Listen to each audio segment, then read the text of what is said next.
সুধী দর্শক আসসালামু আলাইকুম। আশা করছি সবাই ভালো আছেন, সুস্থ আছেন এবং সুরক্ষিত আছেন।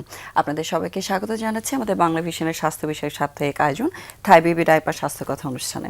আপনাদের সাথে থাকবো আজকে আমি ডক্টর আফরিন সুলতানা এবং আমাদের স্টুডিওতে বিশেষজ্ঞ অতিথি হিসেবে দুজন চিকিৎসক উপস্থিত আছেন। তারা হচ্ছেন অধ্যাপক ডক্টর এম এ মান্নান, যিনি প্রাক্তন বিভাগীয় প্রধান হিসেবে ছিলেন endocrinology department, Dhaka medical college হসপিটালে, এবং আমাদের সাথে আর আছেন doctor A K S Zahid Mahmud Khan, যিনি সিনিয়র কনসালটেন্ট হিসেবে আছেন কার্ডিওলজি ডিপার্টমেন্ট, জাতীয় হৃদরোগ ইনস্টিটিউট, শেরেবাংলা নগর, ঢাকাতে। আমাদের সাথে এন্ডোক্রাইনোলজি স্পেশালিস্ট এবং কার্ডিয়াক স্পেশালিস্ট আছেন। তাদের কাছে যদি কোনো কোয়েশ্চেন থাকে বা তাদের কাছে কোনো বিষয় আপনাদের জানার থাকে সেটা আমাদেরকে জানাতে পারবেন স্কুলে দেখানো নাম্বারে, এবং আমাদের সাথে যুক্ত থাকতে পারবেন ফেসবুক লাইভেও।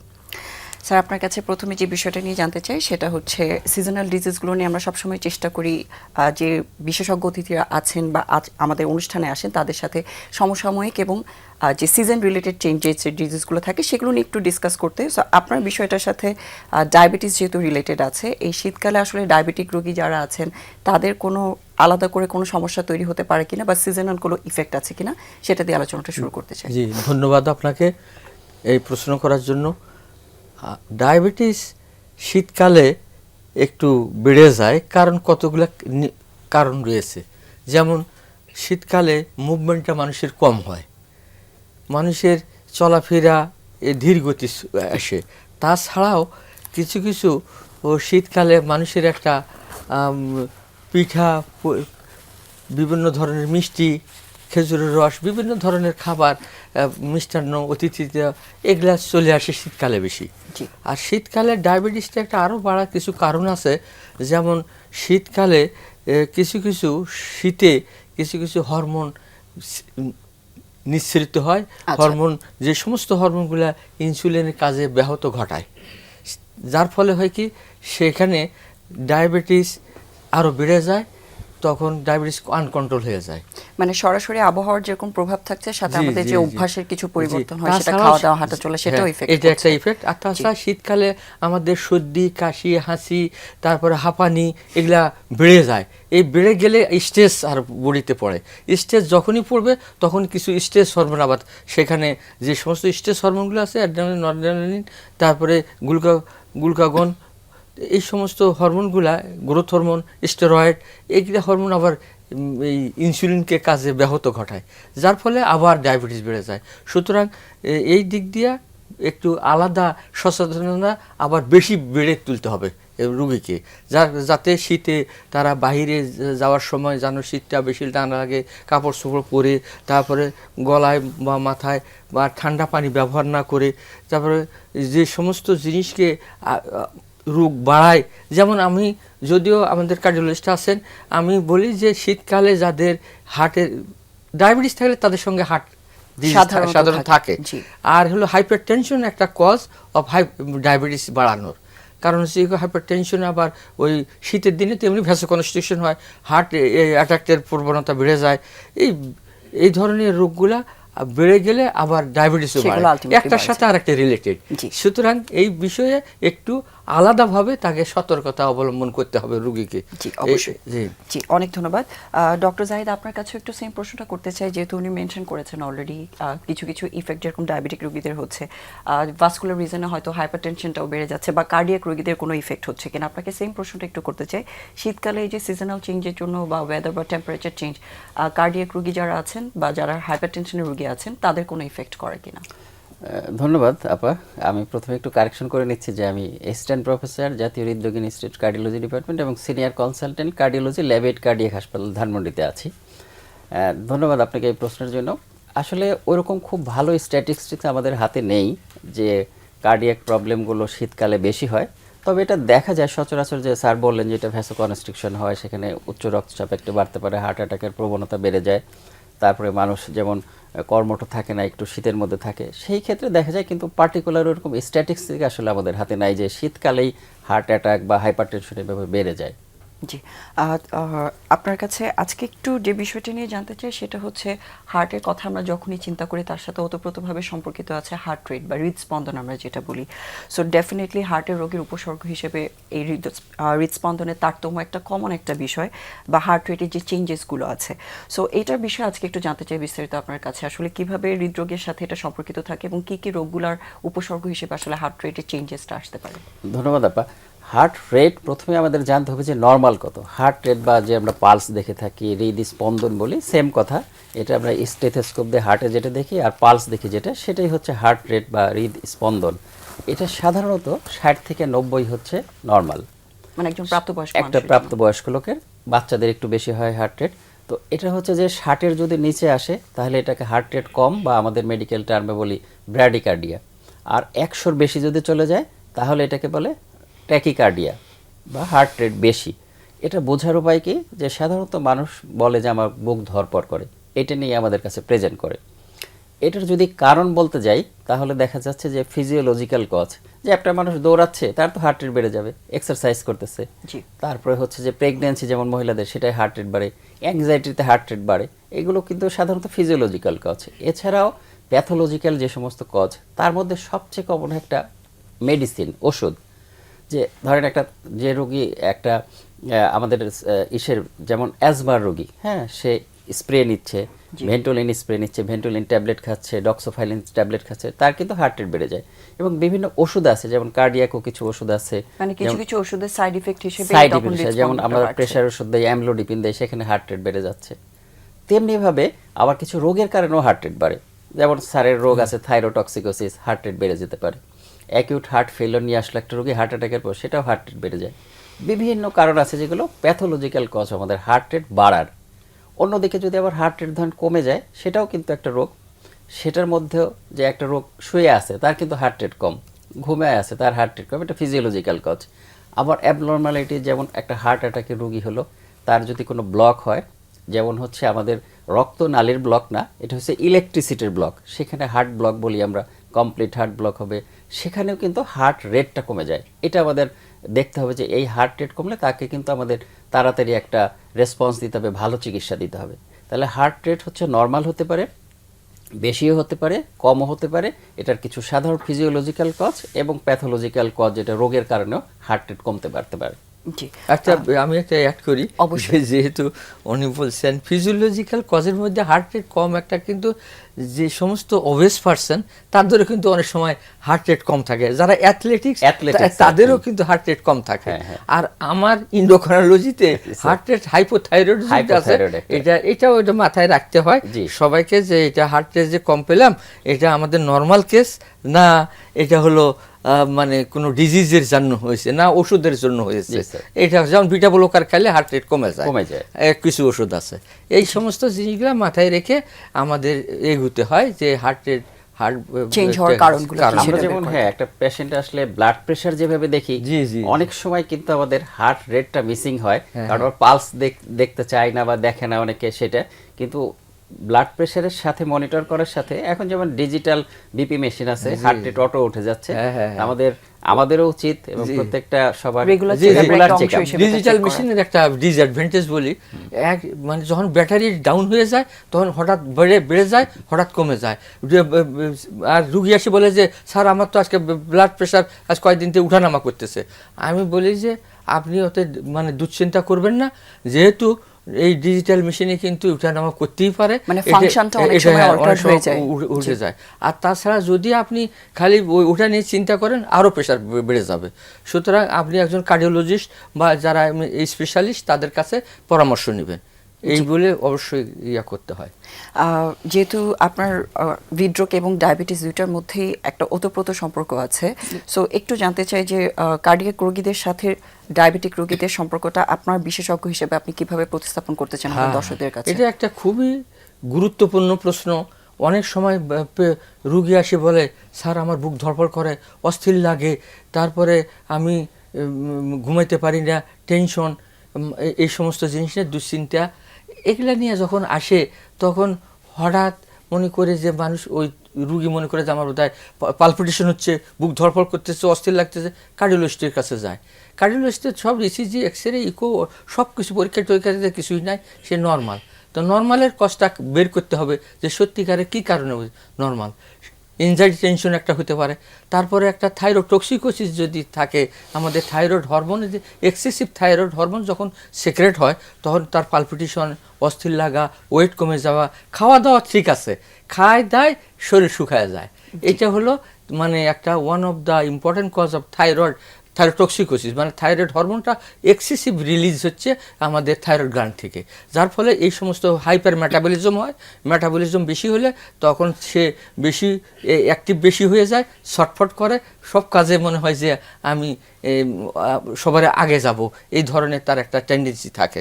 সুতরাং এগুলা নিয়ে আমাদের আরেকটা জিনিস, যখন দেখে যে তার টেনশন হয়, ঘুম কম হয়, তারপরে অস্থির লাগে, সবসময় অ্যাংজাইটিতে ভুগে, তখন সে আবার সাইকিয়াট্রিস্টের কাছে যায়। সাইকিয়াট্রিক দেখে যে সব কিছু পরীক্ষা টরীক্ষা করে দেখে যে না, ওটাও না। এই ধরনের আমরা একটা থাইরয়েড এন্ডোক্রাইনোলজি কতগুলো রোগ আছে, এটা হলো কি মানে চিকিৎসা বা ডায়াগনোসিসে বিড়ম্বনা হয়ে যায়, মানে বিভিন্ন ডাক্তারের কাছে যাচ্ছে, ওই হাইপারথাইরয়েডিজম, থাইরোটক্সিকোসিসে আবার ডায়রিয়া হয়, প্রায় দিন পর খায়, সঙ্গে সঙ্গে পায়খানা চলে যায়। এটা আইবিএসও হয়। যাই হোক, এটা একটা প্রবলেম যে এই তার থাইরয়েড হাইপারথাইরয়েডিজমে এরকম হয়, তখন সে মানে কিছু গ্যাস্ট্রোএন্টারোলজিস্টের কাছে যায়। উপসর্গগুলো এবং থাইরোটক্সিকোসিস বা অতিরিক্ত থাইরয়েড এটা আমাদের উপসর্গগুলো একই রকমই হচ্ছে। এই জন্য আমাদের ডাক্তারদের সবারই একটু চিন্তা করা উচিত যে কিছু ইন্ডোক্রাইন হরমোন আছে, যেমন ফিউক্রোমোসাইটোমা আছে, তারপরে এই যে আপনার হাইপারথাইরয়েডিজম বা থাইরোটক্সিকোসিস আছে, এই সমস্ত রোগগুলা সাধারণত ওই সিমটম, বিভিন্ন cardiology symptom, gastroenterology symptom, psychiatric symptom, এই এনজাইটি টেনশন, এই সমস্ত সিমটম নিয়ে আসে, চিকিৎসার বিড়ম্বনা, বিভিন্ন জায়গায় ঘুরে আসে, তার একটা মানে বিভিন্ন ধরনের মানে শুধু আর্থিক ক্ষতি না, তার শারীরিক ক্ষতিরও ডায়াগনোসিস করতে দেরি হয়ে যায়। এই সমস্ত জিনিসগুলোকে সব আমাদের ডাক্তারদের মাথায় রাখতে হবে। Doctor must have an wide angle I, সব দিক দিয়ে চিন্তা করতে হবে। যদি শুধু আমি কার্ডিওলজিস্ট বা আমি এন্ডোক্রাইনোলজিস্ট শুধু আমারটা চিন্তা করলাম তা হবে না, তার হার্টের সমস্যা আছে কিনা সেটাও চিন্তা করে তার হার্টের স্পেশালিস্টের কাছে পাঠাতে হবে। তারপরে তার কিডনির সমস্যা আছে কিনা, তার থাইরয়েডের সমস্যা আছে কিনা, স্পেসিফিক রোগটা সব জানতে হবে এবং সেই হিসাবে ধরে তার চিকিৎসা করতে হবে, তবে সে ভালো থাকবে। জি, অবশ্যই। আর হৃদরোগের সাথে ডায়াবেটিসের সম্পর্কের বিষয়টা আপনার কাছে জানতে চাই। আর একটা জিনিস বাদ গেছে, যে জিনিসটা হলো কি হাইপোথাইরয়েডিজম আবার হার্টের সঙ্গে সম্পর্ক আছে। হাইপোথাইরয়েডিজম যখন হয় তখন থাইরয়েড গ্ল্যান্ডটা কাজ করে কম, সমস্ত হরমোন তার কমে যায়, যার ফলে বডির স্লো বডি হয়ে যায়, সে ঘুম থেকে উঠতে দেরি করে, তারপরে খাওয়া দাওয়ায় মানে অলসতা, সব কাজে তার অলসতা, slowing of the whole body তার স্লো হয়ে যায়। স্লো হয়ে গেলে হয় কি, তার মানে অ্যাক্টিভিটি স্লো হয়, কোলেস্ট্রল জমে যায় সমস্ত বডিতে, যার ফলে হাতগুলা, ওই হাতে পায়ে স্কিন ঠিক হয়, স্কিনের মানে খসখসে, সাথে ভয়েসটা চেঞ্জ হয়, হাস্কি ভয়েস, যেমন হাঁসের ফ্যাস ফ্যাস ফ্যাস ফ্যাস। এই জন্য আমরা অনেকেই বলি যে we can diagnosis the disease over টেলিফোনে আমরা যখন ওই রুগী কথা বলে তার ফ্যাস ফ্যাস আওয়াজ আসে, এটাতে আমরা বলি যে এটা হাইপোথাইরয়েডিজম। আর একটা হার্টের সঙ্গে যেটা বললেন, হার্টে ওই হাইপোথাইরয়েডিজমে কোলেস্ট্রল জমে, তারপরে হার্টের মাইক্রো ইনফাকশন বা এই ধরনের হার্টের জটিলতা আসে। আর একটা কার্ডিয়াকে ইয়েতে পানি জমে, যার ফলে পেরিকার্ডিয়াল ইফিউশন হয়। ইফিউশন হলে হার্টটাকে কনস্ট্রিক্ট করে, ওই এই ধরনের ইয়েতে, তাতে তার অনেক ক্ষতি হতে পারে, তখন আবার ফির অন্য ধরনের ডিজিজে পরিণত হয়। এই জন্য সব কিছু চিন্তাভাবনা করে যার যেখানে যে স্পেশালিস্ট তার সেখানে একটু কনসাল্ট করা ভালো। জি, এবং যেটা আপনি আসলে বোঝাতে চেয়েছেন যে যাদের থাইরয়েডের সমস্যা রয়েছে বা থাইরয়েড হরমোনের প্রবলেম আছে, তাদের ক্ষেত্রে হৃদরোগের ইফেক্ট হওয়ার যে চান্সেসগুলো আছে সেটা কম থাকলেও হয়, বেশি থাকলেও হয়। জি, অবশ্যই। অনেক ধন্যবাদ। আপনার কাছে এখন যেটা একটু জানতে চাই সেটা হচ্ছে, যেহেতু প্যালপিটেশন খুবই কমন একটা সমস্যা আমরা দেখতে পাই, সো কিছু কিছু রোগের কথা আপনি মেনশন করেছেন, এই ধরনের সমস্যাগুলো যারা নিয়ে আসে তাদেরকে আসলে আপনারা কিভাবে ম্যানেজ করেন? কারণ কিছু ফিজিওলজিক্যাল কজ আছে, কিছু প্যাথোলজিক্যাল কারণ আছে, সো তাদেরকে আসলে কাউন্সেলিংটা কতটুকু ইম্পর্টেন্ট, এবং রোগগুলো যেগুলো আছে সেগুলো ট্রিটমেন্টের বিষয়ে আপনার আসলে কী কী ধরনের ফ্যাসিলিটিস বাংলাদেশে আছে? জি আপা, এটা হচ্ছে ফিজিওলজিক্যাল কজ এবং প্যাথোলজিক্যাল কজ, যেটা রোগের কারণে, সেটা তো আমরা প্রথমে আসলে তাকে একটা হিস্ট্রি আমার ইম্পর্টেন্ট, যে তার কি হচ্ছে, কেন হচ্ছে, কিভাবে হচ্ছে, ফুল একটা হিস্ট্রি নিতে হবে। হিস্ট্রির পরে আমাকে কিছু ইনভেস্টিগেশনে যেতে হবে। আমাদের কার্ডিওলজিতে প্রথম যে সমস্ত ইনভেস্টিগেশন, তার মধ্যে একটা ইসিজি, ইকো, এটা তো কমন। খুবই simple। এছাড়াও হচ্ছে আমাদের তার ডায়াবেটিস আছে কিনা, থাইরয়েড ফাংশন ঠিক আছে কিনা, তারপর হচ্ছে যে অন্যান্য যে সমস্ত প্যাথোলজিক্যাল কজ আছে, আমরা একটা কমনলি যে সমস্ত ইনভেস্টিগেশনগুলো সেগুলি করব।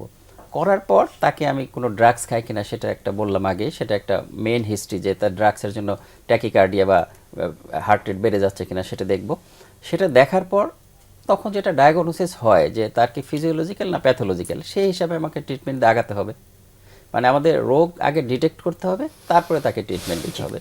অ্যাংজাইটি একটা খুবই কমন কজ, যেমন আমরা অ্যাংজাইটিতে হার্ট রেট বেড়ে থাকে সব সাধারণত, সেখানে আমাদের কিছু ড্রাগস আছে তার অ্যাংজাইটি কমানোর জন্য। অ্যাংজাইটির কজ কীভাবে রিমুভ করা যায় সেটা আমরা চিন্তা করব।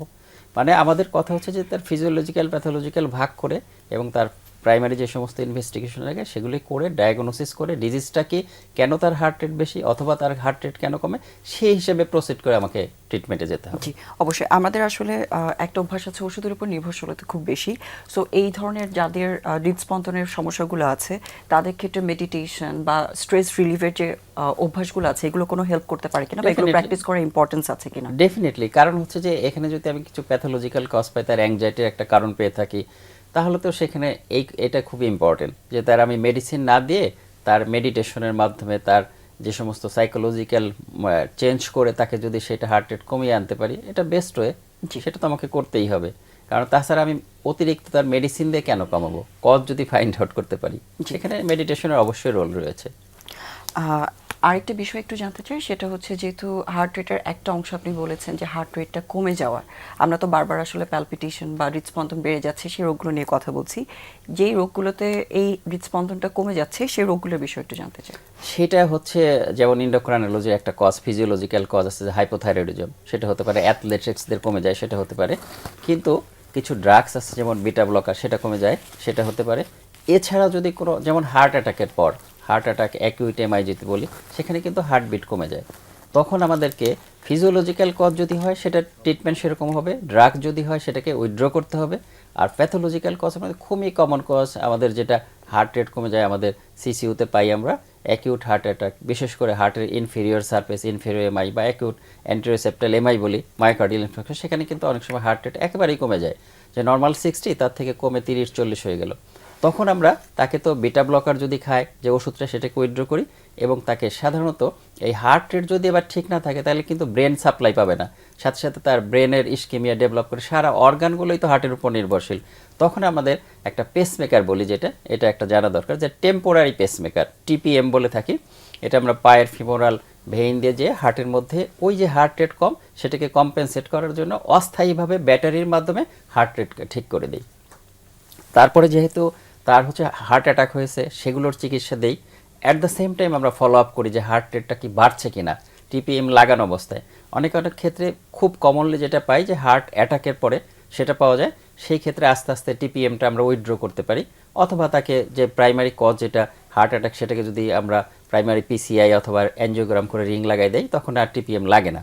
আবার যেহেতু কিছু কিছু আছে ডিজেনারেটিভ, যে অনেক সময় যে বয়স্ক রোগী বা যে কোনো কারণে, তার ওষুধের কারণে না, হার্ট অ্যাটাকের কারণে না, তার হার্ট রেট কমে গেছে, ওই যে হার্ট রেট যেখান থেকে উৎপন্ন হয়, যেটাকে বলে মেডিকেল টার্মে এসএ নোড, হার্টের একটা ব্যাটারি, সেইটার কিছু রোগ থাকতে পারে।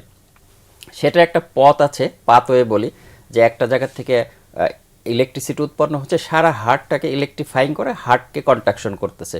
তো সেখানে যদি তার কোনো সমস্যা হয়, সেখানে যদি কোনো ডিজেনারেশন মানে ক্ষয় হয়ে যায় বৃদ্ধ বয়সের কারণে বা যে কোনো কারণে, সেটা যদি হয়, তখন আমাদের কিন্তু টিপিএম দিয়ে সেটাকে ঠিক করতে হবে, টেম্পোরারি পেসমেকার। পরবর্তী সময় এই টিপিএমকে রিপ্লেসমেন্ট করে আমাদের পার্মানেন্ট পেসমেকার, যেটা বলে হার্টের একটা ব্যাটারি স্থাপন করা। এটা কিন্তু আমাদের, মানে আমি মেসেজ দিতে চাই যে হার্ট বিট কমে গেলে আপনার ঘরে বসে থাকবেন না, ডাক্তারের শরণাপন্ন হন, সেটা যে কারণেই হোক, সেটাকে সে ফাইন্ড আউট করে তার উপযুক্ত চিকিৎসা নিতে হবে। জি, অবশ্যই। অনেক ধন্যবাদ। আর যেহেতু হার্ট রেট কমে যাওয়ার রোগের সাথে এমআই বা এই ধরনের রোগগুলোর কথা আসছে যেগুলো অ্যাকিউট একটা ইমার্জেন্সি।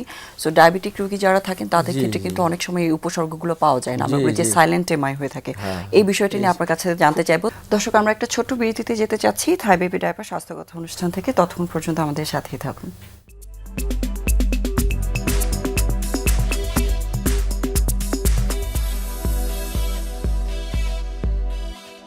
শুধু দর্শক, আপনাদেরকে আবারও স্বাগত জানাচ্ছি থাই বেবি ডায়াপার স্বাস্থ্যকথা অনুষ্ঠানে। ধন্যবাদ আমাদের সাথে থাকার জন্য।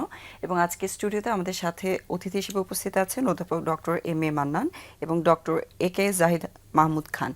স্যার, বিরতিতে যাওয়ার আগে আপনাকে জিজ্ঞেস করছিলাম, যারা ডায়াবেটিক রোগী আছেন তাদের ক্ষেত্রে যে অ্যাকিউট ইমার্জেন্সি কার্ডিয়াক ডিজিজগুলো আমরা দেখে থাকি, স্পেশালি এমআই যেটা বলে থাকি, সেটার ক্ষেত্রে সিমটমগুলো অনেক সময় সাইলেন্ট থাকতে পারে। সো এই বিষয়টা নিয়ে বিশেষজ্ঞ হিসেবে আমাদের দর্শকদের আপনি কিভাবে সচেতন করতে চান? জি, তার আগে আমি একটু কথা বলি জি। যে ডায়াবেটিস এইটা একটা সাইলেন্ট কিলার ডিজিজ। আমরা সবাই জানি যে নীরব ঘাতক, অনেকে বুঝে না। এখনও গ্রাম অঞ্চল বা বাহিরের এবং ইভেন শহরের 65% লোক জানে না যে তার ভিতরে ডায়াবেটিস আছে। ভিতরে ভিতরে সে অর্গানগুলোকে নষ্ট করে ফেলেছে। আর আমাদের পৃথিবীতে এখন অনেক ডায়াবেটিসের মানে ডেইলি 5 সেকেন্ডে একটা করে ডায়াবেটিস রুগী ডায়াবেটিস জটিলতায় মারা যাচ্ছে। আর ওই টাইমে 2 জন করে আবার জন্মগ্রহণ করতেছে। কত আর সবচেয়ে অ্যালার্মিং বিষয় হলো যে আমরা ওইটাকে কেয়ার করি না। তৎক্ষণাৎ যে এটা ক্ষতি করবে, মানে একটা যেমন চোখের একটা চোখ ও যে ধুলাবালি পড়ে সঙ্গে সঙ্গে খসখস করে, সঙ্গে সঙ্গে ডাক্তারকে যেতেই হয় বা চিকিৎসা নিতে হয়। কিন্তু এটা ভিতরে ভিতরে অনেক, এটাকে গুরুত্ব দিতে হবে। ওই জন্য আমাদের এখানে আসার একটা উদ্দেশ্য হলো কি সাধারণ পাবলিকের একটা অ্যাওয়ারনেস গ্রো করা, যে ডায়াবেটিসে কন্ট্রোল করেন, না হলে এর পরিণতি খুবই খারাপ। এবং আপনার সবচেয়ে একটা মাথায় রাখতে হবে যে এর অর্থনৈতিক এত ক্ষতিকারক, যে আমাদের দেশের তো সে ডেভেলপিং কান্ট্রি, একে মানে যদি প্রাইমারিলি কন্ট্রোল না করেন, প্রাইমারিলি যদি প্রিভেন্ট না করেন, তাহলে এটা যদি হয় এর সাথে দেখবেন যে আবার হাইপার টেনশন, প্রেশার, কিডনি, চোখ, পায়ে পচন, এই সমস্ত রোগগুলা সঙ্গে থাকে। সুতরাং একটারই ডায়াবেটিসেরই খরচ চালাতে পারে না, আর এতগুলা রোগ, সেই জন্য আগে থেকে গুরুত্ব দিতে হবে। আমি বারবার বলি যে আপনি একটা যখনই 40 বছর হলো বা তার আগে থেকেও অনেকে, এখন তো বাচ্চাদেরও ডায়াবেটিস হচ্ছে, তার আগে থেকে আপনি রেগুলার একটা মনিটরিং করেন, যে স্ট্যান্ডার্ড একটা ব্লাড সুগার একটা টেস্ট করেন, তারপরে কিডনি, কোলেস্ট্রল এটা টেস্ট করেন। আর যেটা বলতে আপনি যেটা আপনাকে প্রশ্ন করেছেন, যে ডায়াবেটিসে এমন অনেক রোগী আসে যে এটা সে বলতে পারে না যে তার মায়োকার্ডিয়াল ইনফার্কশন হয়েছে। কারণ হচ্ছে কি হয়, ডায়াবেটিসে ওই কমপ্লিকেশনের মধ্যে যে নিউরোলজিক্যাল কমপ্লিকেশন আছে, যেটা যেমন সেন্সরি, মোটর, মিক্স এবং অল প্যারাসিম্পেথেটিক, যেটা পেইন ক্যারি করে, ওই নার্ভগুলো নষ্ট হয়ে যায়। যেমন একটা লোকের প্যারাসিম্পেথেটিক নষ্ট হয়ে গেল, তার হলো, তখন সে বুকে ব্যথা বুঝবে না। আমার নিজের একটা ক্লোজ কাজিন, সে বলছে যে আমাকে আমার ডিসকমফোর্ট ফিল করতেছি। সে বলতেছে না যে আমার বুকে, যেমন টিপিক্যাল যে কার্ডিয়াক এমআইয়ের চেস্ট পেইনের যেটা সিমটম হয় এমআইএ, সেই সিমটম তার মধ্যে নাই। সে বলতেছে যে আমাকে ভালো লাগতেছে না। তারপরে আমরা সেক্ষেত্রে যারা ডায়াবেটিক রোগী আছেন তাদের ক্ষেত্রে আসলে হার্টের চেকআপটা কিভাবে করা উচিত? অবশ্যই এটা তার আগে থেকে যদি মনে জানে যে ডায়াবেটিস আছে, তাহলে মনে রাখতে হবে যে এটা এক হার্টের অ্যাটাক।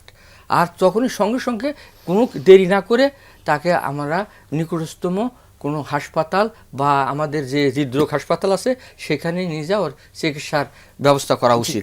আর একটা জিনিস হলে বলি, যে জিনিসটা হলো কি, এটাকে শুধু এটাই না, আপনার এই যে পা 21% পা কাটার কারণ হলো ডায়াবেটিসের কমপ্লিকেশন।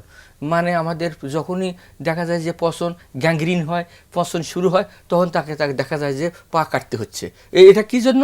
ওই নিউরোপ্যাথি, সেন্সরি নিউরোপ্যাথি, পা এদের শীতের দিন আসতেছে। আর একটা জিনিস, শীতের দিনের যেটা প্রবলেম, শীতের দিনে গ্রাম অঞ্চলে সবাই আগুন জ্বালাইয়া ওখানে চারিদিকে বসে আগুন পোহায়, কিন্তু ওই যে পা আছে, পা পোড়া যাচ্ছে, টের যেহেতু পাচ্ছে না, বোধশক্তি থাকে না, বোধ বুঝতে শক্তি পারে থাকে না। না। তারপরে হেঁটে হেঁটে যাচ্ছে, ওখানে ধাক্কা লাগছে, বিভিন্ন জায়গায় কাঠে লাগতে, লোহাতে লাগতেছে, পা মানে ইয়া লাগতেছে, ধাক্কা লাগার পরে সে টের পাচ্ছে না, যার ফলে হয়তো কি পছন্দ শুরু হওয়ার পরে তখন অর্থোপেডিক্স বা সার্জনেরা ওরা পা কেটতেই হয়, না হলে তার উপায় নেই। এই যে একটা তার একটা মানে সামাজিক একটা তার সংসারের একটা ব্যয়ভার, যে একটা গার্জিয়ান, সে তার ওই একটা ইনকাম সোর্স একদম তার বন্ধ হয়ে গেল। এটা সেই জন্য আগে থেকে তাকে আমরা এইবারের আইডিএফের ইন্টারন্যাশনাল ডায়াবেটিক ফেডারেশন এই 2025-এর এটাতে বলছে যে আপনাদের ওয়েলবিং একটা দরকার, স্ট্রেসফুল একটা ওয়ান অফ দ্য ইম্পর্টেন্ট। আমার বড় ব্যবসা, আরও টাকা লাগবে, আমার হলো কি চাকরির আরও বছর, সেই জন্য এবার একটা ফোকাস দিচ্ছে ডায়াবেটিস এবং ওয়েলবিং। এবং ফোকাস পয়েন্টটা হলো যে ডায়াবেটিস এবং সারাউন্ডিং যেখানে চাকরি করবে সেখানে তার স্ট্রেস থাকবে না, কোনো স্ট্রেস যেন না থাকে, স্ট্রেসফুল মানে ওয়ার্ক এনভায়রনমেন্টে যাতে এনভায়রনমেন্টে তাকে এই জিনিসটা তাকে মাথায় রাখতে হবে। তা আমাদের নট অনলি ওই আমাদের যারা উপরের কর্মকর্তা আছে, কর্মচারী আছে, সবাইকে সমানভাবে দেখে তাদের যেন পিসফুল কন্ডিশনে এই জায়গাটা চাকরি করতে পারে, বা সেখানে সে কর্মস্থলটাকে সে সুন্দরভাবে গড়ে তুলতে পারে। এটা একটা জিনিস। জি, খুবই ইম্পর্ট্যান্ট একটা বিষয়। আসলে আমরা সবসময় শুধুমাত্র হেলথের মধ্যে ফিজিক্যাল হেলথটা নিয়ে চিন্তা করি, মেন্টাল হেলথের যেটা একটা ইফেক্ট আছে সেই বিষয়টা কনসিডারেশনে রাখতে। Thank you. আপনার কাছেও একটু এই বিষয়টি নিয়ে জানতে চাই যে ডায়াবেটিক রোগীদের ক্ষেত্রে হার্ট অ্যাটাকের যে প্রবণতাটা, সেটার ক্ষেত্রে স্যারের সাথে আপনি কিছু অ্যাড করতে চান কিনা, জনসচেতনতা বৃদ্ধির জন্য, বা এই বিষয়ে কোনো ইনফরমেশন দিতে চান কিনা দর্শকদের? জি, আসলে হার্ট অ্যাটাক যেটা বলি অথবা কার্ডিয়াক ডিজিজের প্রথমেই তো ইসকেমিক হার্ট ডিজিজ বা হার্টের রক্তনালী ব্লক হয়ে যে বুকে ব্যথা হয় বা হার্ট অ্যাটাক, শেষ পরিণতি যেটা, সেটার সাথে one of the risk factor diabetes. Risk factor মানে যে এই সমস্ত রিস্ক ফ্যাক্টরগুলো থাকলে হার্টের অ্যাটাক বা হার্টের রক্তনালী ব্লক হওয়ার সম্ভাবনা থাকে। যেমনটি ডায়াবেটিস, তেমন প্রেশার, উচ্চ রক্তচাপ, তেমন হচ্ছে তার উচ্চ রক্তচাপ, তারপর হচ্ছে কোলেস্টেরল লেভেল বেশি, ফ্যামিলি হিস্ট্রি, এগুলো কিন্তু তার কজ। তো ডায়াবেটিস তো অবশ্যই তার 1 নম্বর, 2 নম্বর স্মোকিং একটা কজ, হাই রিস্ক ফ্যাক্টর যেটাকে বলি। তো ডায়াবেটিস থাকলে সাইলেন্ট কিলার, যেভাবে ডায়াবেটিস আস্তে আস্তে তার অনিয়ন্ত্রিত যদি থাকে, তাহলে হবে কি তার আস্তে আস্তে যে হার্টের যে রক্তনালীর যে সমস্ত হার্টের রক্তনালী, করোনারি আর্টারি বলি, সেটা আস্তে আস্তে চর্বি জমা হয়, এবং চর্বি জমা হতে হতে হতে কখনো যদি 70% উপরে রক্তনালীর ডায়ামিটারটা কমে যায়, তখন তার বুকে ব্যথা শুরু হয়। আবার কোনো কারণে যদি সেটা 100% হয়ে যায়, তাহলে হার্ট অ্যাটাক হয়ে যায়। অতএব হার্ট অ্যাটাক বা হার্টের রোগ কিন্তু ডায়াবেটিসের সাথে ওতপ্রোতভাবে জড়িত। সো যারা যারা যেটা আমি আসলে ওনাকেও কোয়েশ্চেন করেছিলাম, যারা ডায়াবেটিক রোগী আছে তাদের ক্ষেত্রে আসলে হার্টের চেকআপটা কিভাবে করা উচিত? হার্টের চেকআপ হচ্ছে যদি আমরা ধারণা করি তার ডায়াবেটিস হতে পারে, অথবা যেটা বয়সের পরিসীমা বলি যে তার হচ্ছে 30 বা 40-এ পড়ে, অথবা তার ফ্যামিলি হিস্ট্রিতে ডায়াবেটিস থাকে, অথবা সে ওবেসিটিতে ভুগে অল্প বয়সে, তখন তার ব্লাড সুগারটা যেভাবে করা উচিত সেটা করব আমরা। সাথে আমরা যে হার্টের একটা ইসিজি, ইকো, রক্ত চর্বির পরিমাণ, কিডনি ফাংশন, থাইরয়েড ফাংশন একটা ইনভেস্টিগেশন করব। এবং 40-এর উপরে যদি থাকে, তাকে আমরা রেগুলার একটা ফ্যামিলি হিস্ট্রি যদি পজিটিভ থাকে, ডায়াবেটিস থাকুক বা নাই থাকুক, তাকে একটা ইটিটি যেটা বলি, এক্সারসাইজ টলারেন্স টেস্ট, যেটা নাকি আমরা হার্টের উপর প্রেশার দিয়ে দেখি যে তার হার্টের রক্তনালী ব্লক থাকতে পারে কিনা, সম্ভাবনাময়। কার্ডিওলজিস্টের সঙ্গে আমি একটা যোগ করি, যেহেতু ওনার যদি আমার সিভিয়ার পেইন থাকে, হার্টের অরিজিন যদি হার্ট হয়, তাহলে আর একটা জিনিস এখন আমরা 1 ঘন্টা আধা ঘন্টার মধ্যে রেজাল্টটা পেয়ে যাই, সেটা হলো টোপনি নাই, ব্লাডের মধ্যেই করা যায়, তখন বুঝবে যে এটা একটা হার্টের অ্যাটাক। আর একটা জিনিস বলি, যেহেতু ডায়াবেটিস হলো মেইন গোড়া, একে আগে চিকিৎসার মূল নীতি নিতে হবে। কার্ডিওলজিস্টের আমরা যখনই দেখছি, এনএসএবিটি তো অনেকটা স্টাডি ছিল, যে দেখা গেছে যে মোর দেন 50% রুগীর ডায়াবেটিস হলো অরিজিন হার্ট অ্যাটাকের, এটা একটা দেখা গেছে। আর একটা জিনিস যেটা বলি, যে আমাদের দেশে কিন্তু ডায়াবেটিস রুগী বাড়তেছে, যেহেতু প্রেগনেন্সির থেকে শুরু হয়েছে, তারপর বাচ্চাদের থেকে শুরু হয়েছে, যেহেতু খেলার জায়গা নাই, কোনো উন্মুক্ত কোনো দৌড়াদৌড়ি বা খেলাধুলার জায়গা নেই, আর দিন দিন যতই বাড়তেছে, এখন হলো কি 13.2% প্রিভ্যালেন্স হচ্ছে, আর 1,39,00,000 লোক ডায়াবেটিসে ভুগতেছে বাংলাদেশে। আর সবচেয়ে ইম্পর্টেন্ট প্রি ডায়াবেটিস আছে হলো 21 থেকে 23% প্রি ডায়াবেটিক, এটা আমরা প্রিভেন্ট করতে পারি। এই ডায়াবেটিসটা প্রিভেন্ট করতে পারি। এটাতে কীভাবে প্রিভেন্ট করে? ওয়েট রিডাকশন, হেলদি খাবার, যখন যা পাবো তা খাবো না, স্মোকিং করবো না, অ্যালকোহল খাবো না, অন্যান্য যে সমস্ত হেলদি চলাফেরা, ডিসিপ্লিন লাইফ মেনটেন করব। এই সমস্ত প্রত্যেকটা জায়গায় আপনার স্টেপ বাই স্টেপ সচেতনতা ডেভেলপ করতে হবে। এই সচেতনতার মাধ্যমে আপনি ভালো থাকবেন। আপনি যখন যা পাবেন তখন তা খাবেন না। আর আমার বডি আমি ভালো রাখবো, এই ডিটারমিনেশন নিতে হবে। জি অবশ্যই, এবং ডায়াবেটিসের ক্ষেত্রে আসলে ডিসিপ্লিন খুবই ইম্পর্টেন্ট, সেটা খাবারের ক্ষেত্রে বলি বা হাঁটা চলা বা আমাদের যে ফিজিক্যাল অ্যাক্টিভিটিসগুলো এবং মেডিসিন সব কিছু মিলিয়ে ডিসিপ্লিন লাইফটা খুবই ইম্পর্টেন্ট ডায়াবেটিসটা মেনটেন করা। অ্যাকিউট যে কার্ডিয়াক ডিজিজগুলো আছে সেগুলো সম্পর্কে একটু জানতে চাই। আমরা অনুষ্ঠানে অলমোস্ট শেষের দিকে চলে এসেছি। এইগুলোর এবং অ্যাকিউট ডিজিজগুলো প্রিভেন্ট করার জন্য, হার্টটাকে হেলদি রাখার জন্য আমাদের দর্শকদের যে পরামর্শগুলো দিতে চান, এই দুইটা বিষয় একটু আপনার কাছ থেকে জানতে চাই। জি, অ্যাকিউট হার্ট ডিজিজ, এটার মধ্যে যদি 1 নম্বরে বলি হার্ট অ্যাটাক, আবারও যদি বলি তাও হার্ট অ্যাটাক। এই হার্ট অ্যাটাক সাথে যদি এর কমপ্লিকেশন সাথে সেটা হতে পারে যে অ্যাকিউট হার্ট ফেইলিওর, মানে রোগী আসতেছে তার প্রচণ্ড শ্বাসকষ্ট, যেমন অ্যাজমা মনে করা হয়, কিন্তু তার হার্ট অ্যাটাক হয়ে হার্ট ফেইলিওর হয়ে লাংসে পানি জমা হয়েছে। এই দুটো হচ্ছে সবচেয়ে বেশি। এছাড়াও হার্ট রেট বেড়ে যেতে পারে, যেমন এসভিটিতে বলি আমরা, হার্ট রেট অনেক বেশি, হার্ট রেট কার্ডিয়াক অ্যারেস্ট হতে পারে, যে কোনো কারণে হার্টবিট কমে যেতে পারে। তো এইগুলোর মধ্যে সবচেয়ে ইমার্জেন্সি হচ্ছে হার্ট অ্যাটাক। হার্ট অ্যাটাকের যে প্রাইমারি যে চিকিৎসা, সেখানে যদি একটু অ্যাড করি, আমি যেহেতু এখন জাতীয় হৃদরোগ ইনস্টিটিউটে আছি, আমাদের একটা সুখবর দিতে চাই জাতির সামনে, যে সেখানে কিন্তু প্রাইমারি পিসিআই নামে একটা চিকিৎসা আছে, সেটা শুরু হয়েছে। এবং এটা আপাতত সকাল 8টা থেকে রাত 8টার মধ্যে আমরা যে সমস্ত রোগী আসছে তাদের হার্ট অ্যাটাকের ফার্স্ট চিকিৎসা হচ্ছে যে প্রথম 12 ঘন্টা। এই 12 ঘন্টার মধ্যে যদি heart attack, acute heart attack নিয়ে আসে, তাকে সাথে সাথে অ্যাঞ্জিওগ্রাম করানো হয়, অ্যাঞ্জিওগ্রাম করে রিং পরিয়ে দেওয়া হয়। হার্ট অ্যাটাকের যে কমপ্লিকেশন, হার্ট অ্যাটাক হলে পরবর্তী সময়ে যে আমরা অ্যাঞ্জিওগ্রাম করি, তারপরে রিং লাগাই, তার চেয়ে এটা কিন্তু ভালো, এবং এটাই এখন গোল্ড স্ট্যান্ডার্ড, সারা পৃথিবীতে এটাই চলছে, যে 12 ঘন্টার মধ্যে অ্যাঞ্জিওগ্রাম করে রিং লাগানো। মানুষ অনেক সময় বুঝতে চায় না, রোগীরা বলে যে আমি এখনই অ্যাঞ্জিওগ্রাম করতে, এটাই বেস্ট ট্রিটমেন্ট। কারণ কি, হার্ট অ্যাটাকের পরে হার্টের ফাংশন কমে যায়, পরবর্তীতে হার্ট ফেলিওর ডেভেলপ করে, কিন্তু যদি আমরা সাথে সাথে করতে পারি তাহলে কিন্তু অলমোস্ট হার্ট আগের মতোই হয়ে যাবে। এটা একটা আউটকামটা বা রেজাল্টটা অনেক বেটার হচ্ছে যদি আমরা যত ইমিডিয়েটলি ট্রিটমেন্টটা নিচ্ছি। জি, আর আপনি যেটা আরেকটা প্রশ্ন করেছেন যে prevention is better than cure. Prevention হচ্ছে যে রিস্ক ফ্যাক্টর যেগুলো, সেইগুলোকে আমাদের প্রিভেন্ট করতে হবে। রিস্ক ফ্যাক্টর পরে মডিফাইয়েবল রিস্ক ফ্যাক্টর, যেমন ডায়াবেটিস একটা, সেখানে কিন্তু আমরা কন্ট্রোল করতে পারি, মডিফাই করতে পারি। উচ্চ রক্তচাপ, যেটাকে আমরা মডিফাই করতে পারি, সেটাকে নিয়ন্ত্রণ করা, আর্লি ডিটেকশন করা। রক্তে চর্বির পরিমাণ বেশি, সেটাকে আমরা টেস্ট করে আর্লি ডিটেকশন করে সেটাকে মডিফাই করে নর্মালি নিয়ে আসতে পারি। এছাড়াও যেমন cigarette smoking, family history, age, সেগুলো তো মডিফাইবল না, সেগুলো তো আমাদের করার কিছু নাই। তো যেখানে modifiable risk factor, mental pressure একটা কজ, সেটাও কিন্তু আমরা মডিফাই করতে পারি। তো রিস্ক ফ্যাক্টরগুলোকে আমাদেরকে রিডাকশন করতে হবে, রিস্ক ফ্যাক্টর কমিয়ে আনতে হবে, তাহলে এই যে হার্ট অ্যাটাক কমে যাবে আমাদের দেশ থেকে। জি, একটু জেনারেল আরেকটু বিষয় জানতে চাই, সেটা হচ্ছে আমরা লাইফস্টাইল মডিফিকেশনটাকে অনেক বেশি গুরুত্ব দিতে চাই এই রোগগুলোর প্রিভেনশনের ক্ষেত্রে।